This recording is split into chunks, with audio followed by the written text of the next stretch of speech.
Hello and welcome to the Cold Coffee Club, a podcast brought to you by Houston Moms. We're here to give you a little bit of that mom-to-mom connection, fun, and conversation amidst all the chaos. Join us as we take a break from doing all the things and explore the wide spectrum of this crazy motherhood role. We'll interview fun guests, talk about cool grown-up topics, laugh, share, and grow together. So go ahead, reheat that coffee, and put your feet up. Here we go. Good morning. Welcome to another episode of the Cold Coffee Club. I'm so excited to be back after spring break. I hope y'all had a blast. I know I did. I was overwhelmed initially with just the idea of spring break and keeping everyone busy, but it turned out we had an incredible time together. So I hope you enjoyed your kiddos during spring break this year. Today, I'm going to be joined with two special guests, and we're going to talk about healing our inner children, finding ways to heal those small paper cuts that's a term Tiffany Harris shared with me. They're just little things that happened when we were kids that, might have stung a little bit or, things we didn't get to experience as kids that we need to tap into now that we're adults. I'm going to be chatting with Tiffany Harris in just a little bit, and also we'll be joined with a therapist from Ajana Therapy and Clinical Services. Her name is Amanda Garza. She's an LPC, and she works with clients who are healing from past traumas. I would love to point out, though, that paper cuts that we're talking about are not like huge, serious traumas. So we're just talking about those smaller traumas where it's like, I need to heal from this. This is something that is affecting how I'm moving forward in my life as an adult. Traumas can be tiny. Traumas can be paper cuts. And so we're talking about mainly those and how we heal from those and how we can make those better. Before we jump into that, let's spill some tea. So this week, I only have wins. We made it through spring break and we're thriving still. And that's awesome. I feel like this is a great win to tie into our theme for today, healing from past paper cuts, from our childhood paper cuts. One thing that I would never do when I was younger is venture out on my own. When I was, old enough to kind of explore by myself, I never would. It was just kind of a response to some traumas in my own life. I just didn't feel confident enough to go somewhere alone. This is one thing that I've really overcome, especially since getting divorced. I have learned to go out to dinner by myself. I have learned to go to the movies alone. These were things I would never, ever, ever in a million years do. But now I'm traveling alone. I went to San Francisco the week before spring break, and I was going to visit my boss that I have worked for 2 years, and I have never met her in person. We've done calls, we've done Zoom, but I've never met her in person. And I decided I'm going to go out and visit her. And in the past, if I was traveling, I was either going to stay with someone and spend all my time with them. And that was it. This trip, I was going to meet my boss, but I also had a lot of time to myself. And so when I arrived, I hopped in a Lyft. I found an Airbnb ahead of time that was not a space just by myself. It was staying with other people, and they had other guests too. And that would be something I would never do. It was like stranger danger, obviously. But I stayed at a woman's house. She had another guest, a male, who was staying down the hall from me.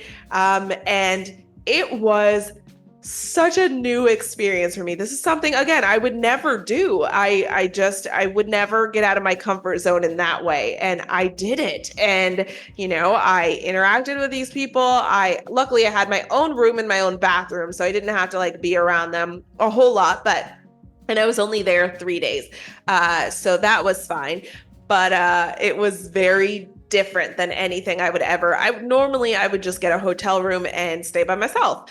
But I wanted to challenge myself a little bit and heal some of those fears that I had as a kid or a young adult. And I feel like I experienced that. And then I traveled all over San Francisco a lot of the time by myself. I did do some sightseeing with my boss, and that was lovely. And it was so great to spend time with her. But I hopped in lifts and went to different sites that I wanted to see, different parks I wanted to go. I did visit the park that's in the intro of Full House and see the painted ladies houses that appear in the intro as well. I wanted to do that. So I went by myself. And it was a great healing experience because it made me feel like I could trust myself, that I could go venture out by myself and be okay. I was very cautious and I paid attention, and, I walked around the streets by myself. I did want to go like bar hopping, and I ended up just being too sleepy to do it, so I didn't. But it was great to take in a new location where I knew really no one. My boss was also working and doing stuff, and I got to meet our entire team and get together with them. But a lot of the other time where we weren't doing anything, I took the time just to explore alone and be in a new element where it was a little uncertain, but I was able to trust myself and do that. So it was a great experience, and I'm so thankful I did it. I'm so thankful that I took that leap. No fails. I don't have any fails to share with y'all. It is all wins. So yay. For my cream and sugar, I am going to recommend somewhere that we went for spring break. This was the big closer to spring break, all the spring break fun that we were having at home. My family loves to buy my kids gifts that are experiences, because that's what I like to do. And instead of just buying them stuff that's going to get broken or thrown away or whatever. So my family pitched in to pay for all the expenses for us to go to LegoLand in San Antonio. And I didn't really have high expectations for it. I was just like, okay, like I knew my kids really wanted to go, but I didn't think I would have as much fun as I did. And it was an absolute blast. My kids had so much fun. We got to build all kinds of stuff. We got to ride rides. We got to go to see 3D Lego movies, which was it was so much fun with our cute little 3D glasses. LegoLand provided a fun-filled afternoon. We had such a great time, and we got to bond, and we stayed at a cute Airbnb there too. It was just us, and the kids were they were in awe of the fact that like we're somewhere not home. And they were just like, thank you, Mom. This is the best time ever. And I'm like, we're just at the Airbnb. Like, it's not a big deal. But they loved that. LegoLand is attached to Sea Life as well. So we got tickets to both. So we ran through LegoLand, saw all the Legos, did all the things. And then we went downstairs and got to see Sea Life, which has lots of fun fish and sea animals, some that you get to touch, some that are too creepy to touch. It provided a great opportunity for us to just spend time together, laugh about stuff, explore things together. It was new for all of us, which I feel like my kids really appreciated, that it was something new for me too, and that they got to be part of it. And then I've never been to San Antonio, and neither of my kids. We've been to SeaWorld, but I've never explored San Antonio. So, LegoLand and Sea Life are in the downtown area. So we got to walk around a little bit. We saw the Alamo. I didn't know much about the Alamo. So I had to Google it and explain to them exactly what it was. But we just had a great time exploring somewhere new again. So I did a lot of exploring the last couple of weeks. LegoLand, Sea Life, San Antonio as a whole, so much fun. We had a blast, and it was really cool just to take it all in. Hidden gem alert. While the Cold Coffee Club loves its coffee, we also love tea. McHugh Tea, a delightful haven nestled in Bel Air, welcomes moms in Houston like you. Get ready to enjoy a cozy spot with friendly staff, organic teas, freshly baked scones, and the yummiest desserts.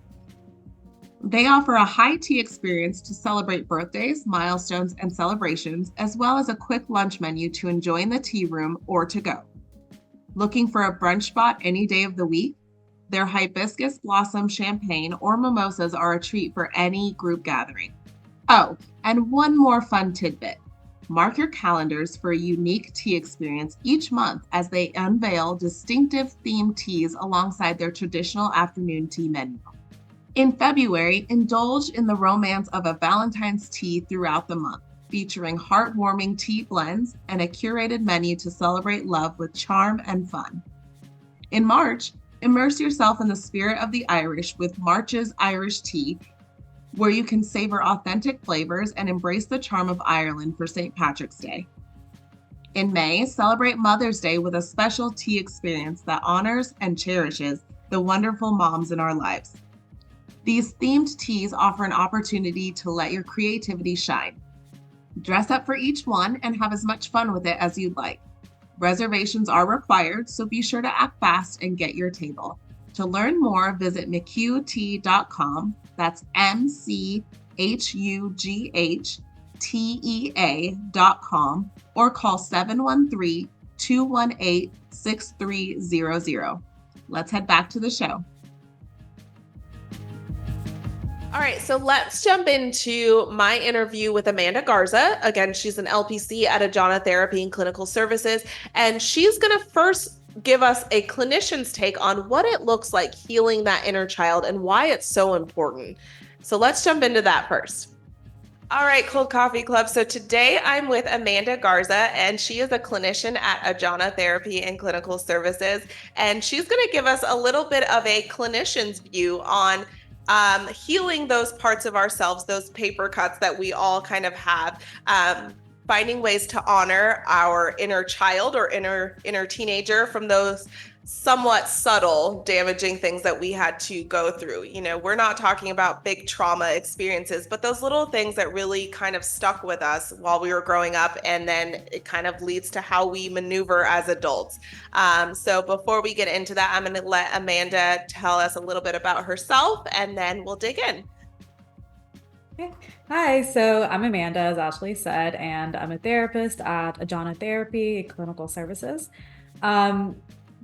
A lot of my clients work on inner healing, family dynamics, just about and that affects your self-worth, right? Just like when you have so many issues, so many paper cuts, or, big T trauma, that tends to have a huge effect on your self-worth. A lot of my clients have been parentified, and a lot of them come in not even knowing like what that is.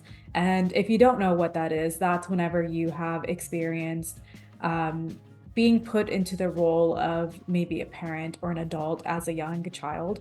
Yeah.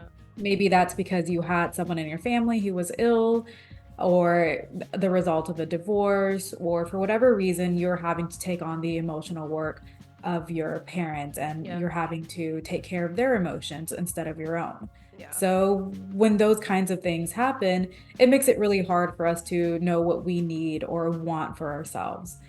So I'm really happy to be here on this podcast with you, especially because for me, I did grow up as a parentified child in a Mexican household.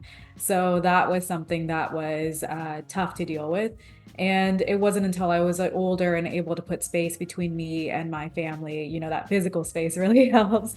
And I was able to see like, oh, okay, this was a paper cut, or this is something that like really hurt my self-esteem or my inner child. And just kind of learning what those things are, because as you said, it's not just the big T trauma, but it's just those little things that can tend to stick with us, and unknowingly our subconscious will hold on to this idea of you can't do this, and you keep telling that to yourself over and over again. Can you tell us a little bit about how important it is to heal that younger self, heal that inner child that might have had those paper cuts, and what does it look like moving into adulthood when you don't heal those things? Yeah, so it is really important to, again, just heal those paper cuts that you've experienced as a child, because what happens is we tend to develop a core belief based on those paper cuts. Yeah. So again, like you just being told that like you can't do something, you're not good at it, and it might not have been said in a harmful way, just like, oh, you really suck at this, maybe you shouldn't be singer, or maybe you shouldn't play sports, and that was maybe something you really wanted to do, your core belief becomes, I'm a terrible singer. And maybe you are, but maybe that affects your ability to just have fun with singing. And we're not trying to go out there and be a Grammy-winning artist or anything like that, but we just want to have fun and sing with our friends or in the car, but we can't because our self-esteem has been so affected by that, like that one comment. And in therapy, I've had clients come to me and tell me like, yeah, someone said this thing to me. They said, oh, wow, you really can't wear red lipstick. And I've never been able to wear red lipstick ever since. Yeah. And sometimes it's just being mindful of what are the things that we're saying to ourselves, because is it really my own thought? Or am I maybe saying something that someone else said to me and I'm just repeating and reliving that narrative? Sure. But for a lot of my clients, the way that I've seen it come up in therapy has been the low self-esteem, a lot of core beliefs that we have about ourselves that are hard to let go of and aren't necessarily true. It also tends to be people-pleasing behaviors or perfectionism. Yeah. I also see just a lot of social anxiety too, because everyone's judging me. So a lot of these paper cuts can lead us to having anxious thoughts that maybe turn into cognitive distortions, or a automatic negative thought that we have about ourselves. And if we have enough of them over time, it turns into that core belief. So then that's even more work of us having to untwist and undo those thoughts. Yeah. Oh, wow. Yeah, absolutely. So do you have any tips or advice for those of us who are kind of recovering from those paper cuts? And then also, like, what can that look like? Like, I know you mentioned doing the things that you want to do, doing those things that weren't available to you at the time, but do you have any other examples to share with us? Yeah, I think one of the number one things you can do for yourself is just being gentle with yourself and being mindful of the language that you're using. So I need to do this becomes I would like to do this. It'd be really helpful if I did this. But if we say I need, that's just adding unnecessary pressure. It's more of a criticism of all the things that we aren't doing rather than just like, oh, this would be really helpful for me. I would like to do this. So being mindful of the language you're using. If you catch yourself using any negative talk towards yourself, reframing that into something, and it doesn't need to be always a positive statement. It can be a neutral statement too. So sometimes we can find it really hard and it feels fake if we try to turn it into something positive. Right. So, okay, I'm not there yet. I'm going to just turn this into something neutral. That I also recommend definitely writing a letter to yourself or to your younger self. Sometimes it can also be helpful to, I know a lot of people have a hard time just like connecting with their inner child. And it's like, oh, I can't talk to them. I don't know how to talk to children. I don't know how to like even find my inner child. And that it maybe happened because we've numbed our own feelings for so long, or we've kind of just pushed them away that when we do start to feel them, it becomes like really scary and we're like, nope, can't deal with that. Don't want to deal with that. Yeah. So allowing yourself to just sit with those feelings and emotions and validating them.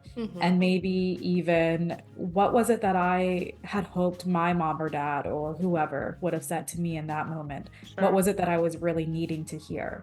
And as moms, I think there's a lot of healing in parenting and taking care of someone else and creating this environment where they don't have to go and heal their own inner child because you're helping them do their work. So maybe that looks like, I'm here for you, or hey, it's okay to be angry. It's okay to cry. Let it all out. Let's, I can see that you're really upset right now. Why don't we take some deep breaths? And maybe like, being able to say that for yourself too. Like, I'm here for you. I'm here to protect you. No one will hurt you. Just whatever that is. And reminding yourself that it wasn't your inner child's fault for whatever happened, or sometimes we can internalize that and think, I'm such a sensitive person. this is my fault for reacting this way and for overblowing it. But it's remembering that a paper cut that happens over and over and over again becomes an even bigger wound. So just knowing that, oh, okay, like, yeah, maybe this was something small, but then this happened and it made it a little bit bigger. And then this happened, made it a little bit bigger. So just being able to have empathy for yourself and understand where you're coming from, where those hurt feelings are coming from, and how maybe that has influenced the way that we see ourselves. Something that somebody had said to me before that I found really helpful was thinking about whose bullshit is it? Is it mine? Is it the patriarchy? Is it society? Is it my family's? Culture. So thinking about where have I been picking up all of these ideas and attitudes? And is it something that I can let go of because it wasn't ever mine to hold? Or, maybe this is mine. And if it is, okay, I can do some work and I can work through it and get through it and get through that and figure out why is it that I'm feeling this way and how is this thought serving me? Whether we know it or not, our thoughts are sometimes serving us in the way that, oh, well, it's really preventing me from having to think further about this issue, or it's preventing me from having to feel my feelings. That's how it's serving me because I really don't want to do that. But we do that over and over again, and then it becomes avoidance, and avoidance isn't good either. Right. To kind of like wrap it up, thinking about how am I talking to myself?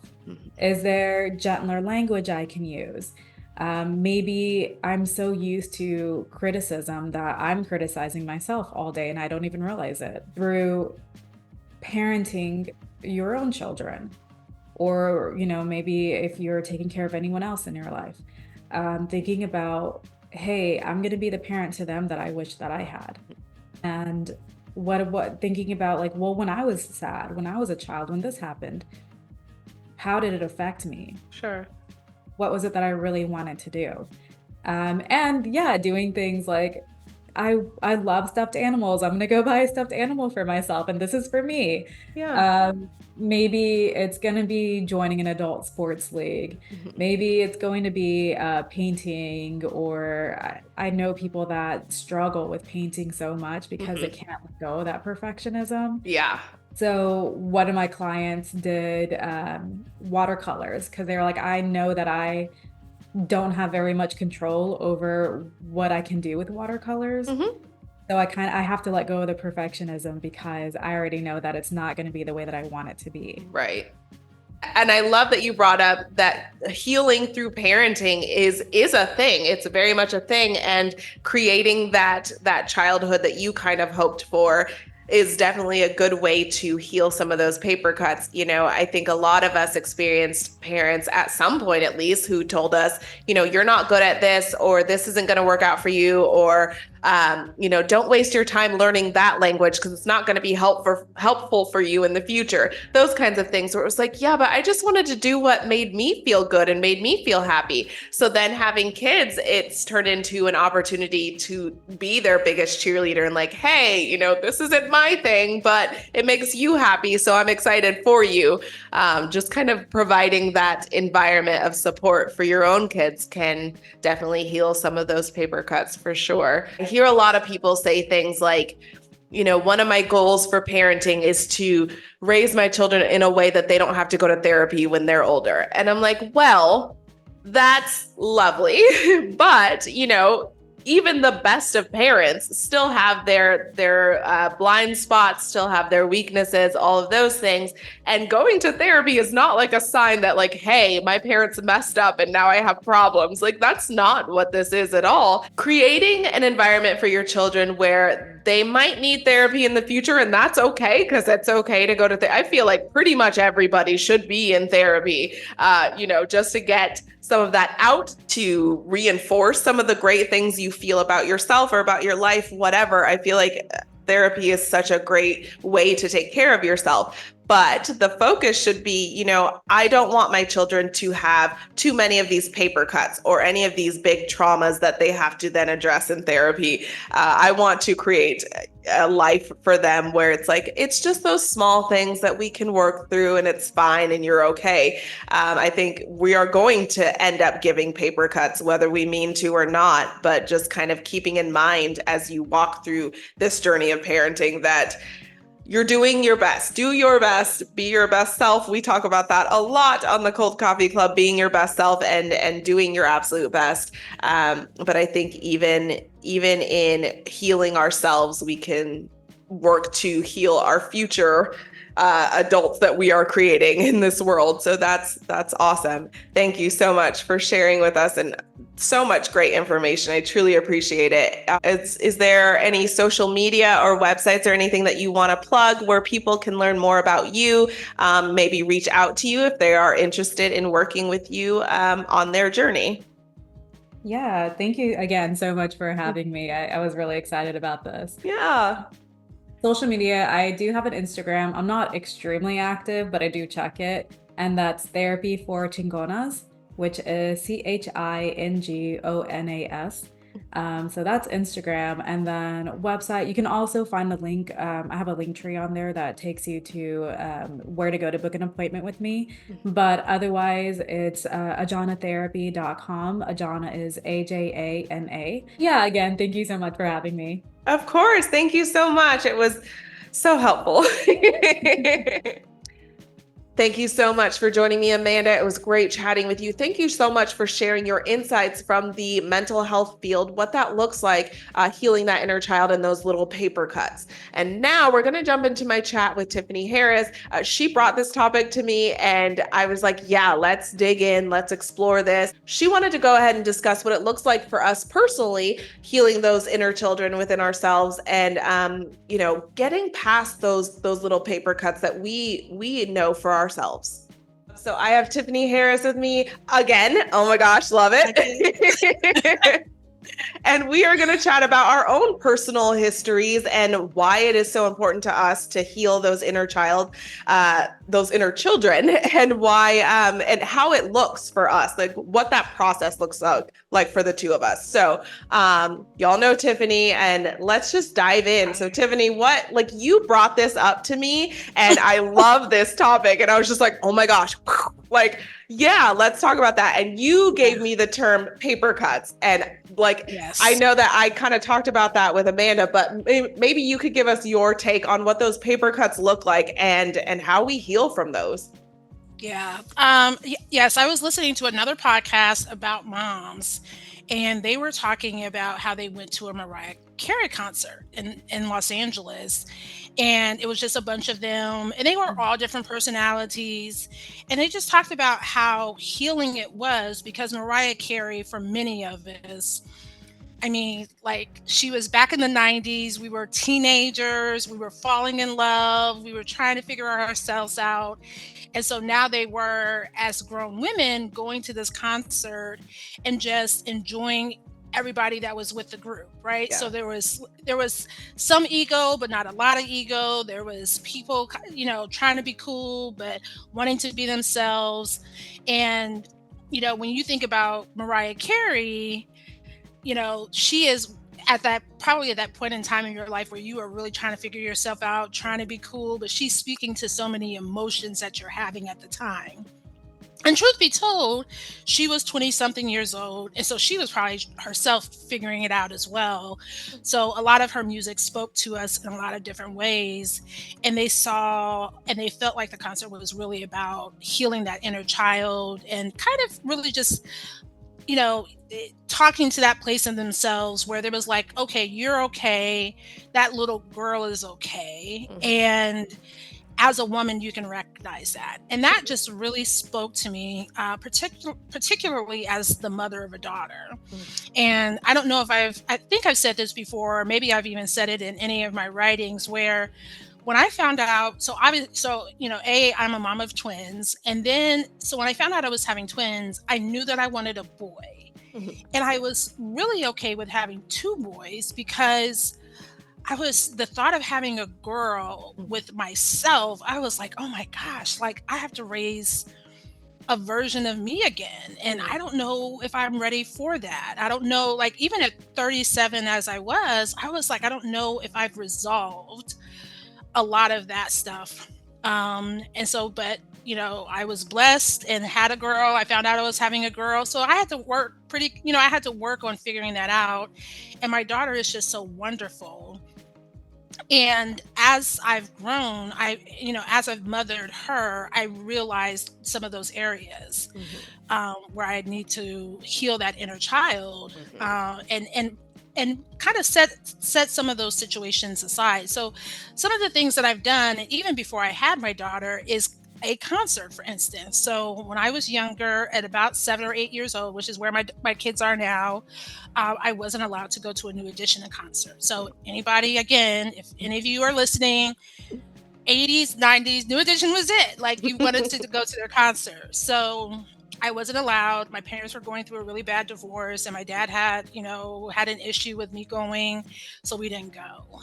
And years later, fast forward years later, living here in Houston, me and a few girlfriends, I think they were in San Antonio. So I went to San Antonio and went to a New Edition concert. And similar to this podcast of women, we just had the best time, like just the best time. And it did, like, I can remember the moment because Bobby Brown gets on the stage and, he has gone through his troubles. And it just like the whole crowd, it was like forgiveness all the way around. It was like, forgive ourselves, forgive Bobby. And it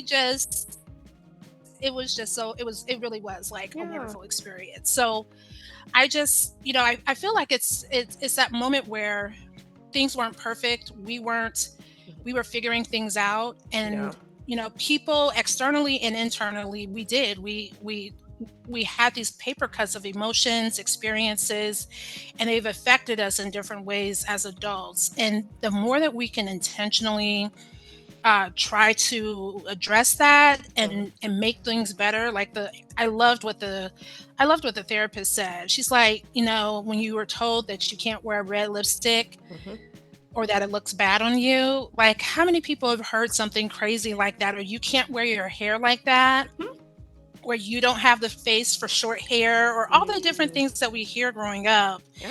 I mean, it can be so unintentionally traumatizing that it changes the way you wear your hair, the makeup you wear, the clothes that you wear, the things that you do. And we just have to try to move, and not even try to move past it, recognizing it and being brave enough to make that step. Like maybe you don't need the bright red lipstick, but maybe you can try another one and then work your way up to the bright red lipstick. Absolutely. And I think we don't always recognize how it really just affects long-term how we feel about ourselves. Those little things where it's like, I was 8 and how am I still dealing with that at 36? Why is that still like a little voice in my head? I always think back to, I used to dance and I would do ballet, and I was built very differently than the other girls in my dance studio. I was muscular. I was kind of bulky. I had a butt. It was just, the costumes looked very different on me than it did on them. And I remember someone being like, you're so big. And like, she didn't mean it I could tell by the look on her face, she didn't mean it in a bad way. And I wasn't a big girl by any necessarily. I mean, like, I was just bigger than the other girls, and I was curvy, and like, just pointing that out made me really insecure. I was just like, never mind. I don't want to wear any of this. Like, I quit dance within that year. I was just like, I can't wear the leotard. I can't wear these, we had like tight spandex pants, and I was like, I'm not wearing this anymore. I'm not doing this. But it changed everything about how I carried myself. I was just like, okay, like, and I've always been muscular, even when I wasn't trying. Like, I don't work out as much as I used to, and my arms are still big. And I remember going to prom and being like, ugh, like, I don't like how I look because I have these like man arms, is what I called them. And I was just like, yeah, I don't like any of this. And it really took just growing up, being around different kinds of people. You know, if you only see one type of people because you grow up in North Denver, they look different than you. But then when you venture out into the world a little bit and you're like, oh, okay, I'm not weird. I was just, you know, in a different space, like a different area, mentally different space. And, you know, you start to realize, okay, it's not really me. It was just where I was at the time. Okay. Cool. But that was healing in itself, and really thinking about like, hey, where did that stem from? Why did I start to feel so uncomfortable in my skin? Oh, okay. I can remember that particular instance, and I need to fix that. I need to heal from that. So even that was a huge healing situation for me. Well, and you know, it's so funny you say that, because my kids were, I have them in tennis, and one of the little girls in the practice, and my daughter had her legs out, and she's like me, tall, long legs. So if anyone ever runs into me in person, I'm tall, long legs. And she had long legs as a baby. Like as soon as she was born, I was like, girl, with these legs. And so she is that now, and her legs are long and they're skinny like mine was. So I mean, they're beautiful. And so one of the kids at practice mentioned something to her about her. Oh, your legs are so skinny. That's what she said. And I was horrified. And I spoke up and I said, her legs look just fine. And Ashley, do you know within 2 weeks, she made a comment about her legs being too skinny? So that's what I mean. I mean, some of these things that people say, and her comment had nothing to do with my daughter. It really was a way to maybe make her feel a particular way, mission accomplished. And I hope that by me saying something immediately and thereafter, it like, you know, hopefully we're done with it, but maybe not, you know? And so just really isolated comments can just do such damaging work to our sense of self. She may not even she could be 20, 30 years from now and think, oh, my legs are just too this or too that. And she won't even remember maybe what happened. Right. So and that's a paper cut. That's a paper cut. That's a paper cut. And it's just so sad that people do that to us, and then we absorb it in a way that's not healthy for us, you know, for a short term or even a long term.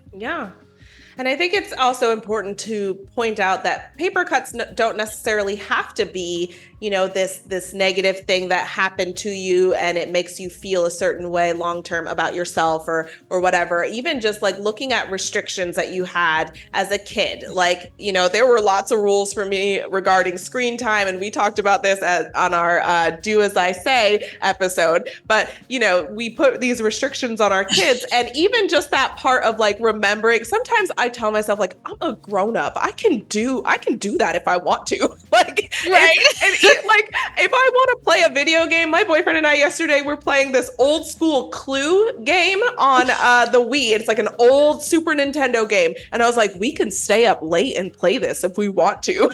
Like no one's gonna tell us we can't. But like just even like that little paper cut of just like, there were so many rules. My mom was very strict about screen time. She was always on it. Really? And you know, it was okay. It did what she needed it to do, fine. But now like there's this part of me that's like, I can tap into that kid in me and like enjoy it as an adult. I can play video games and have fun, and no one's gonna tell me I have to turn it off. Now I'll probably tell myself, okay, girl, it's midnight and you work. Like, turn the game off. But just like that experience of tapping into that kid in me and being like, I'm gonna enjoy this for a little bit. I know I'm a grown up and I know I have responsibilities, but I'm gonna have some fun. I love that. And I think that's a healing experience as well. Yeah, concerts are that for me. I mean, again, other than the New Edition concert, there wasn't a situation, but honestly, and it was weird that my dad said no in that situation because he loves music. And so you're right. My parents are kids of the 70s. They had us in their 20s. And so they loved music, loved everything about music. And they just gave us a love of music. And in fact, I was just talking about this to my sister. So this is going to be funny, is that if a guy I was dating didn't like certain artists. I remember I dated a guy and he said he didn't like Luther Vandross. And I was just like, look. And I just, in my head, I was like, ooh, I don't think he's the one. This isn't gonna work out.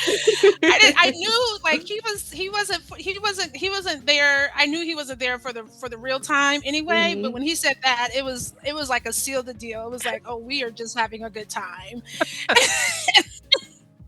And then I dated a guy actually right before I met my husband who couldn't dance. And I was like, look, that's kind of a problem because my parents could dance. My parents like I was the person who could dance, right? But as I got in my 20s, I loved a nice club. We loved going out, having a good time. And so then I meet my husband, and actually he is a drummer. He was a drummer in the Tuskegee band and loved going out. And I was like, you might. This could work. Yeah. And then he said something, and he said he loved Luther Vandross. And I was like, be still my heart. Right? And I knew immediately because I remembered knowing that the other guy was not the one. Yeah. And he was, that was my moment. That was, and so we love concerts. We love concerts. We love, we've gone to so many concerts. I think at this point we've seen nearly everybody we've ever wanted to see. Yeah. I've gone to see Stevie Wonder. He's a huge Stevie Wonder fan. So years ago, we went to see Stevie Wonder for a Christmas special Christmas show he always did in LA. So we have traveled at least stateside to see different people. And you're right, that every time I do, it sparks the kid in me. It really does. Yeah. I think mothering too can heal a lot of those paper cuts. I'm finding more and more that the way I relate to my children is kind of healing to me. Like I remember when I was a kid, anytime I got sick, my mom and I always lived in close quarters. We didn't have a big house. So if I was sick and I was coughing, she could hear me. And I remember there being times where she would tell me, quit coughing, in the middle of the night. She'd be like, can you stop coughing? And I'm like, listen, if I could, I would. I would. I'm like, no one wants to do this. But I look at my kids and I'm like, yeah, I can understand how hearing coughing nonstop would get annoying. But even just allowing them to be like, I'm not feeling well. I have this cough going on and mom has compassion for me. To me, that is healing for me. Not telling them, hey, you're bothering me, stop coughing. Or when they're messy, go ahead and make your mess. Just know that you're going to clean it up. But my mom did not allow me to make messes. It just didn't happen. Or, I look at how I relate to my kids and what I tell them as far as hey, I encourage you to be mindful and respectful of my feelings, but you are not required to do things to make me happy. You are not required. You are not responsible for my feelings. And that is something that I needed as a kid and I didn't get. And so maybe that's a little bigger than a paper cut. Maybe that's I was cutting an avocado and I cut myself, but that's a little bigger than a paper cut. My sister said a capillary. It's just a capillary. You're not going to die. Exactly. So, it's a little bit bigger, but still, even that, just encouraging them to know these things is healing to me. And so I've found a lot of moments in motherhood where I'm like, this is really healing that inner child. Little Ashley needed this. I think the biggest thing for me, and I am so intentional about this, is just keeping my kids for as long as possible. Yes. I feel like I grew up particularly with my parents' divorce, seeing a lot of what they went through. And again, they were in their 20s. So, with compassion and love to them, they knew nothing. They didn't know themselves, and so they didn't they obviously did not have a lot of understanding of what they were exposing their children to. But really keeping my kids as kids for as long as possible. And so no judgment to other parents. It's there are certain things we don't let them watch. There's certain things that we just don't even talk about. We don't even talk about relationships, I mean, we don't. So there's nothing, we really try to keep them as kids as for as long as possible, which is again, really what we try to surround them with in terms of people and experiences, because the experiences are geared towards keeping them kids. They will be adults for the rest of their lives. Yes. And I think, yes, go ahead. No, I love that. I've been trying to explain that to my ex-husband. Like, can we not watch PG-13 movies? They will have forever to watch those movies. Once that innocence is gone, it's gone. Like, they will spend 80 years being adults. Like, let's let them be kids for that little window that they can be kids. But, I'm gonna get off my soapbox. Go ahead. But you're right. So when we were visiting my sister, my nephew wants to watch Toy Story 3. Toy Story 3, still very much a G-rated movie. My son, absolutely not. I don't watch Toy Story.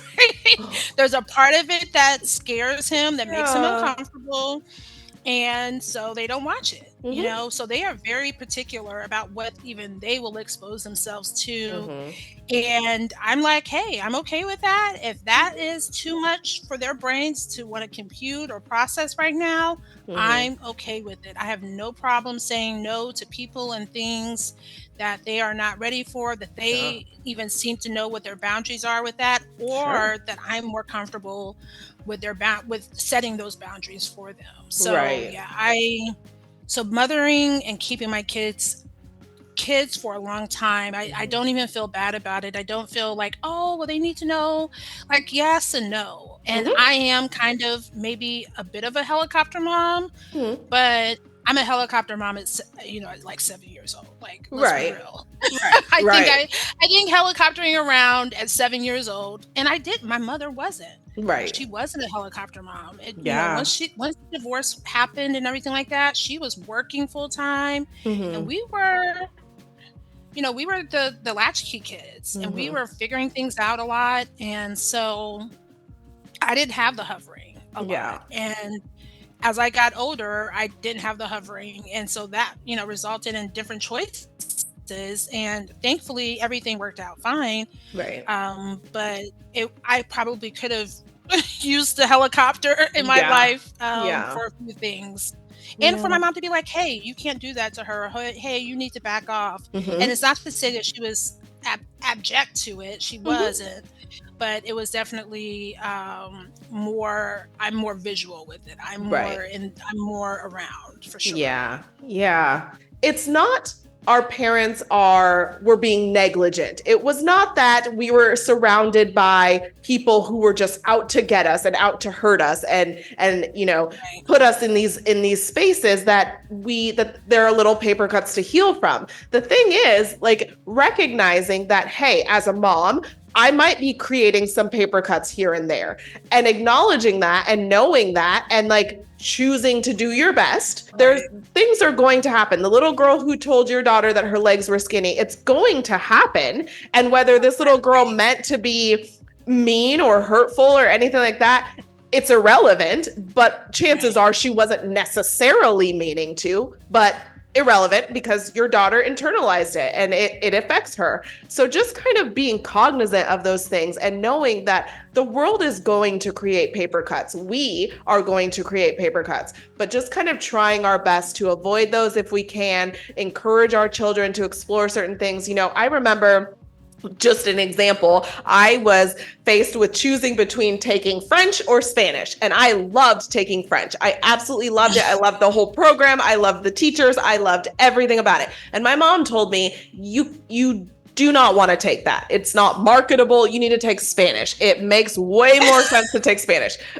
And like, yes, logically, sure. But also, I was in 7th grade. I'm not making life choices here. Like, I'm just trying to do what I enjoy. But like those little things where it's like, but I just want to do something that I like. There are very few choices as kids that we get to make for ourselves. There are very few. And I could choose between which class to take. It wasn't going to cost my mom anything, but like just being there and encouraging your kids. Hey, if this makes you happy and it's not going to, mess up anything in my world, go do you. Have fun. Yeah. So just kind of keeping that attitude in mind of like, let's encourage our kids to just do what makes them happy. Let them have those moments of joy. Like an extra hour of video game time one time is not going to just like cause chaos in your life. But letting No, them for have sure. And those. it is. It is. I mean, I feel like so this is it's like, did the chicken or the egg come first? For me, it's I grew up telling myself I was an introverted, quiet to myself person. Now, is that true, or was it just the circumstances that I was in?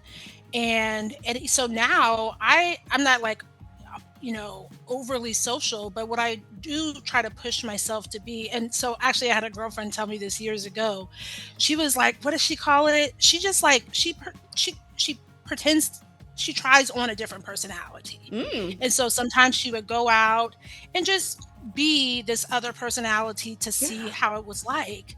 And when she told me that, Ashley, I was like, Oh my oh, gosh. this is how I can test run being overly flirtatious, or listening and not being this, or not, or trying to be that. And I tell you, that permissioned me. I even give her credit for just even helping me figure out this adult self of mine. When she told me I was probably in my 20s, and at first I was like, well, that's kind of different. And she's like, hey, I mean, you don't have to commit to it. It's just for a Right. night, or if it's just for a weekend, or whatever you're doing. She said, just try it out and see what you like about it. And she said, Yeah. what you will learn from yourself is that you'll learn, these are the things I liked about it, these are the things I didn't like about it. You'll see how people reacted to you. So I don't know if my circumstances made me quiet and introverted, or if I was always just a quiet and introverted person. But by testing out these different personalities, when I would go out or meet new people, then I got to really see for myself what worked and what didn't work for me. And sometimes I still do that. I mean, Yeah. if I see myself getting into a rut, I will push myself, oh, you should go to a different place. Try to go to a different place to eat, or order something different from the menu, or just even little things like that. I mean, I feel like all of that is healing, because it pushes us to try different things and not be so ingrained into the story that we've told ourselves. Now, I will find now, again, a weird thing for our listeners to know about me is I grew up realizing I did not like mashed potatoes. Don't like soft potatoes at all, of any kind. And I remember at some point when I was like a real adult, and I said, let me figure out if this is true, or if this is just a story my mom told me. And she was right. I just don't like mashed potatoes. I don't like soft potatoes. And if it's like mushy or soft in any way, I can't eat it. So now I know. And even when people say, oh, that's weird, or what's, and I'm like, yeah, that's me. Yeah.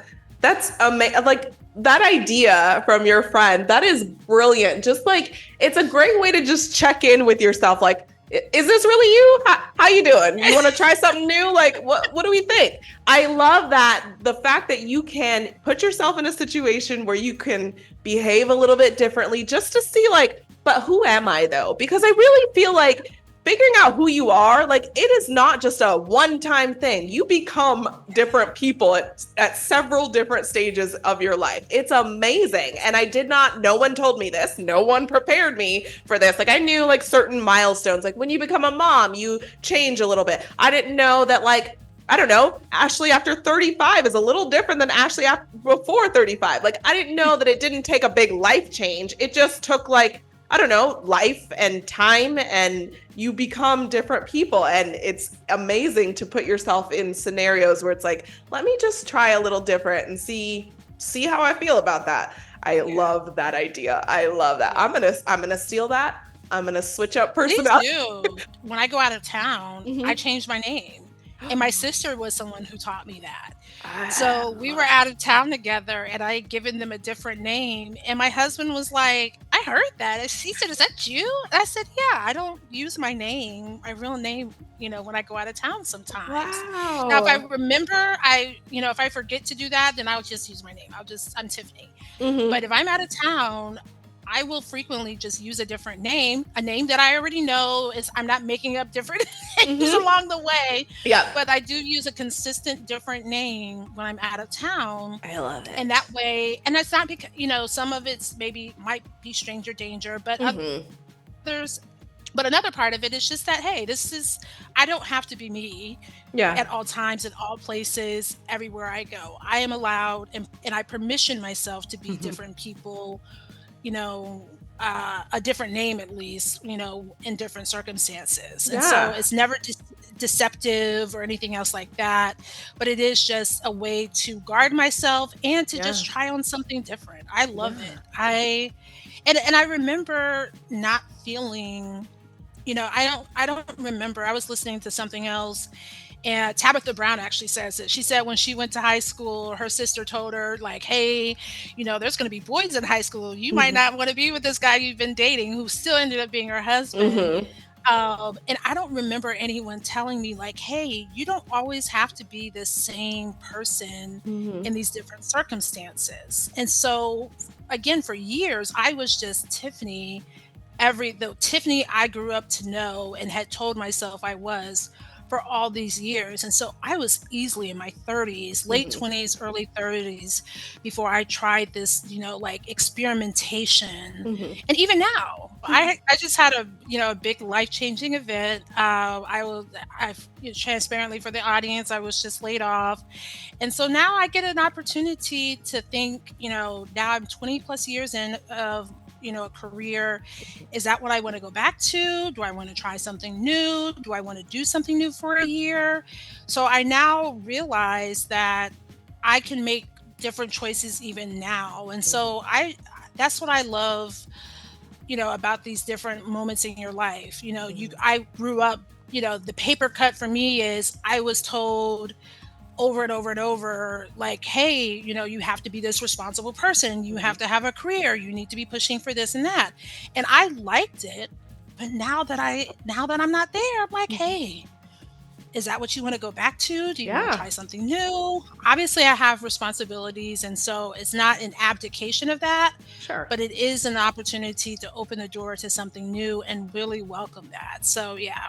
I'm so glad you shared that. That's incredible. And when you told me about that, I was just like, that is kind of cool. Like, it's kind of like scary, different, but also like I have an opportunity. And if you frame it like that, it's incredible. You're not only healing that inner child, but you're also giving yourself permission to branch away from what it is you were always taught and what you've always known. And I think that's huge. So that's awesome.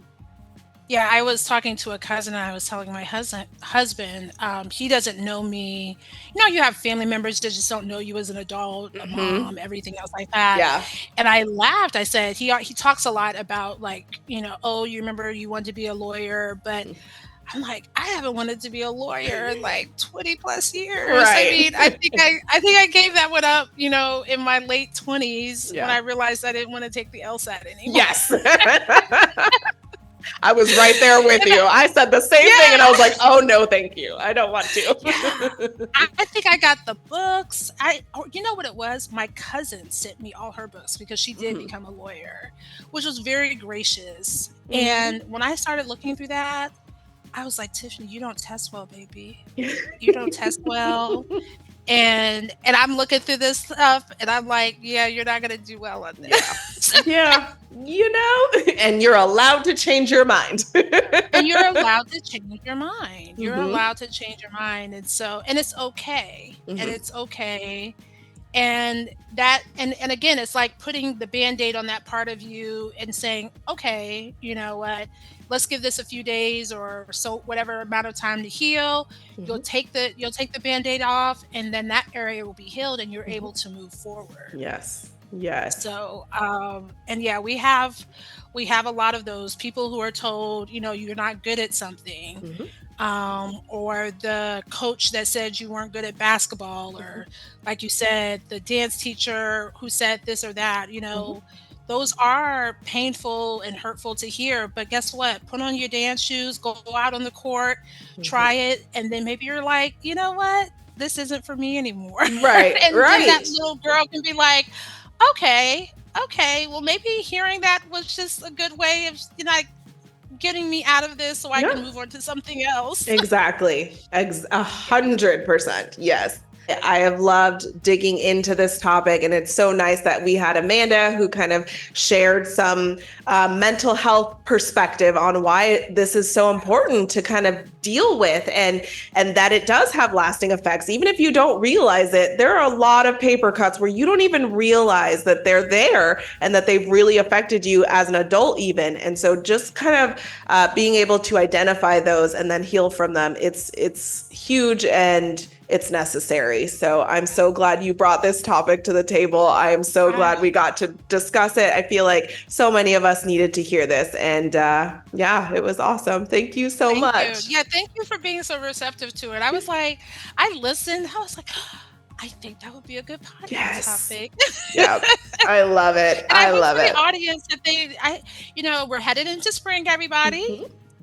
Time to try on something new. Time to dust out the closet of what didn't work and what you're telling yourself and try on something new. It's that time of year to just, spring forward, bloom in an unexpected way. Yes. And then, like you said, we have going on the show is like, be your best self. Just go out there and be your best self. Thanks so much, Tiffany. Yeah, it was great just talking about those paper cuts and really exploring who we are and what we're healing from, and the fact that we can change. What we've always known for ourselves because of those paper cuts, we don't always have to stick with that. It is okay to venture out. It is okay to change who you are a little bit if what you've experienced isn't really fitting you, or like Tiffany said, she wondered, am I this introverted person, or was I just because that's what I needed to be at that time? So that's part of healing from all of that, is being able to identify that maybe this isn't you and being able to explore the options that are available to you to become a different person if that's what you want to do. My Houston Moms House Blend this week is going to be a post by Elizabeth Baker. It is all about Easter basket ideas for kids of all ages. I know it is tough doing those Easter baskets, especially when you have kids of varying ages and you don't know, like, what do I even do at this point? What do you want? Like, how do I make this fun and exciting for you? And Elizabeth comes to us with all kinds of brilliant ideas for filling up those Easter baskets and making Easter lots of fun for your kids. So check out that post. For my See You Later Caffeinator today, I'm just going to encourage you to really look at those paper cuts in your life and look at how they are affecting how you relate to other people, how you relate to the world. I think from top to bottom, this episode has been really about rewriting your story. Healing from those paper cuts often means taking some chances, stepping out of your comfort zone, accepting who you are or challenging who you are. Maybe that's not who you really are. Maybe you just are a product of circumstances.